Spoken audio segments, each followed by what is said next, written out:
Hi folks, and welcome to the Money Mental UK YouTube channel. I'm your host Andrew. I'm a part-time eBay and Depop reseller and a mental health advocate. Today, sort of the first, probably the first episode, if that's the right word, of my Reseller Accountability series, where I am talking through what I've listed each day in an attempt to try and keep myself encouraged to keep on listing stuff on eBay, because I'm very good at picking up stuff and then never listing it, which is why I have massive death piles, and I've got to change that. I've been doing it kind of the last couple of days in the charity shop hauls where I've been picking up stuff and listing it, but today I'm actually going through my death pile and listing stuff. So what I'm going to do for this will be slightly different formats of charity shop hauls that I've been doing. I'll show you what I've listed basically. I'll talk about why I picked it up in the first place, maybe any discerning features of it, and what I've listed it for, and sort of why I've gone for that price. Maybe we'll see how it goes. Anyway, the series will probably evolve over time. Try and do it daily, Monday to Thursday. There might be something over the weekend as well, but normally I list Monday, Tuesday, Wednesday, Thursday. I might sometimes list Friday, Saturday, Sunday, but I do like to have a bit of a break on those days because I work full time as well as doing this. Anyway, let's get into what I've listed today. I've listed 10 items today. Would be 11, but it was a bit of a disaster with one of them, which I will come on to at the end. So, first item I listed, this is not exciting at all. This is High School Musical, the Encore Edition. This goes for a couple of quid on eBay. I recently sold a copy for £2.95. So recently, it's probably sort of February, March time. And I couldn't find that copy. I sold for £2.95, so I bought another one on eBay and drop shipped it to the customer, and that cost me like £1.85 or something. But this is the copy that I lost. So I've just listed this on eBay, slightly lower. I've listed it for £2.45. Probably will sit for a while, but it might go towards Christmas. I just thought, I've sold one, why not give another one a try? Well, no, actually it is the same one that I sold. But anyway, this is more interesting. This is a Fred Perry polo shirt, but this is actually by Nigel Carbone. I think he's a Japanese designer. I'm not 100% certain. I could be completely wrong on that. I've heard his name mentioned a few times. His stuff commands really good prices. So this would be like just a normal Fred Perry polo that I list for about 15 quid. And because it's that Nigel Carbone designed one, I've actually listed this for £59.95 free shipping, because there is no competition at the minute on eBay. People have got about 40 odd quid on auctions for it. So I listed £59.95, hoping to achieve around the 40-45 mark for it. I've listed this out of season, but like I say, I'm just working through my death pile and listing stuff. So this is a Nautica full zip fleece with a nice spell out on the back. This cost me £1 from my new supplier. Grade A condition, no issues with it. I've just sort of given it a bit of a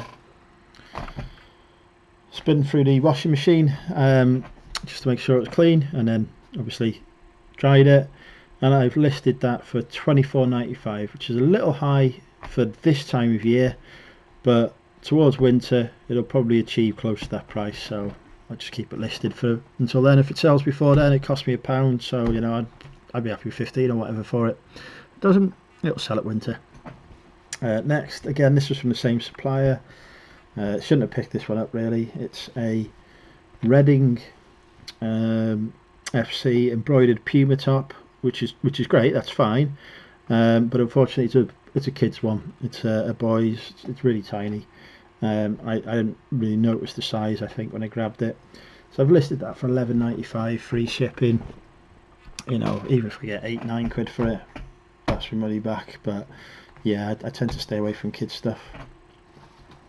Next, this is a brand new with tags pair of Levi's 511s, not jeans but chinos.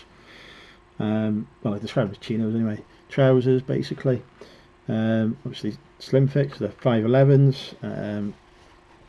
brand new. I've listed them for $49.95 because I actually sold a pair, same as those but navy blue, that I had listed for $49.95. I sold for $41.99 on an offer just a couple of days ago, so figure grab the other pair I've got, list those for the same price and hopefully achieve a similar price. Next, another winter item. Again, it's one of the items I picked up for £1 from my supplier, and just get it listed, get it done, get it on. Cost £1, so it doesn't really matter too much what it sells for, but it's listed for $29.95. It's a Gap body warmer, but it is down-filled, so obviously being down-filled, that sort of, you know, makes it a bit more desirable. Somebody's got one listed at the minute for $45 on eBay. I can't see it achieving that kind of price. I put mine up for £30. You know, I'd be happy with anything over 20 quid for it, really, from £1. So get it listed, and then, like I say, as it starts getting towards winter, that'll probably sell. Hopefully it'll sell anyway, because, you know, it would be nice to have the money. It's another brand new tags item. This is a feeler V-neck, only a size small, it's not the best size, but these have been selling on eBay for $24.95, free shipping. I've got the only one in that size on eBay, so I've listed it for $29.95, free shipping, and I'll be hoping to achieve around the £25, £22 maybe, if I take an offer sort of mark on it. But yeah, I always aim a little higher with my prices based on what the competition's doing, because there's no competition in that particular size, and that obviously the retail on that was about 65 quid. Normally, if you were to go in a shop, you'd pay good money for it. So so yeah, on that basis, I've gone for $29.95. Always lower the price if there's no interest, but you can never raise a price once it's sold. So next, this is a good item. This is a Peter Miller Golf quarter zip in white, size large, brand new with tags again. That they're going for about 50 quid, but again, there's no competition or anything for that. It's a really good, strong brand. I've sold Peter Miller stuff before. I think it's a US brand, could be wrong, but I've sold it before, and it's always sold quickly for good, strong prices. So I've listed that for $59.95. Be happy with anything over 40 for that, really. But yeah, like I say, no competition. List it high. I can always bring the price down if I need to. Offers are on anyway, so hopefully I'll get a good offer for it, which I can accept and sell it on. I think just a couple more items to show you. This is a vintage LS shirt. I don't know if I ever showed this on a haul, but I picked this up recently for £2. Size large. It's got like a really sort of vintagey, sort of boxy fit. You can look at that straight line there. And the exact same shirt sold on eBay for $19.95 from another seller. So guess what? I've listed it for the same price, $19.95. Like I said, I think that cost me £2 in Sue Ryder. So if I can get 15 or more for it, a bit more than happy with that. Again, this is another Sue Ryder one. It's like a flannel shirt, but a plain flannel shirt. It has a little bit of detail. These sort of tartan style pockets. It's Joe Brown's. Joe Brown. I don't normally pick up Stutt's Ultimate shirt. I should have put that in the description. I didn't. Never mind. But yeah, it's a nice shirt. I've listed it for $17.95. I think that's a bit optimistic. I think it'll probably go for closer to $12.95. But I have sold Joe Brown shirts for both the going right weight before. A nice floral shirt that the average, they were going for about 12 or 13 quid. I sold mine for 20 quid, so overseas. So I've had a GSP, so I figured go for $17.95, see what happens. The next item I should be showing you is a pair of Dolce & Gabbana, I can't say it, jeans. They're brand new with tags that I found that I was going to list for $249.95. I actually photoed with them, and then I wasn't happy with the pictures. Jeans were a bit creased from being folded up, so I went to steam them. I've not used my steamer for a couple of months, maybe more, probably more actually, probably about 3 months or so. So obviously I decided the first item I would use it on would be the most expensive item I've got in terms of listed value, because I'm an idiot. And yeah, turned it on, it spat water everywhere, all over them. After I filled it, I think I'd overfilled it, to be honest. It was just part of the issue. And also that water then, when it dried, left a green sort of mark stain. I think it's from a limescale build-up from or whatever it is. It's basically haven't descaled the steamer. So just spitting water is fine if it dries clean, but it didn't dry clean.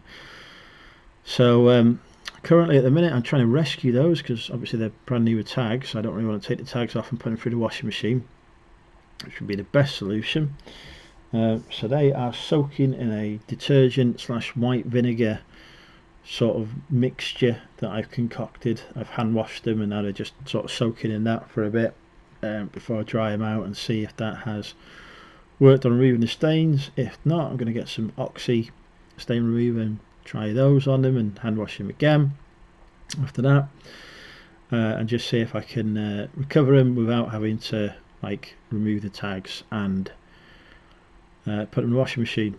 It's all new and a learning experience for me. I mean, I paid 19 quid for these jeans, like, so if I have to put them through the washing machine and list them as used, they're still going to be like 100 quid listing, so it isn't the end of the world. It's just annoying because I could have, you know, newer tags, they could have gone for anything between that 250 to down as low as 150. So it's worth me trying to spend the time and effort to save them, because, you know, with the tags attached, because obviously then I can hopefully get a better price. But if not, I'll sell them as brand new without tags. I might try them at 200 quid after I've washed them. I'll save the tags as well, and I'll put, like, these were, you know, tags were removed but jeans don't actually fit, so, because they don't, because they're a 34 and I'm a 36 34, otherwise I would have been tempted to keep them for myself. So it's a, you know, accurate description there, because I always try and be honest with our customers, you know, although not honest to the extent that I was an idiot and, you know, spilt green water all over them, so have washed them as a result. But honest in that, I've removed the tags and they don't fit, so I'm selling them, because that is the truth. So yeah, anyway, so yeah, that happened.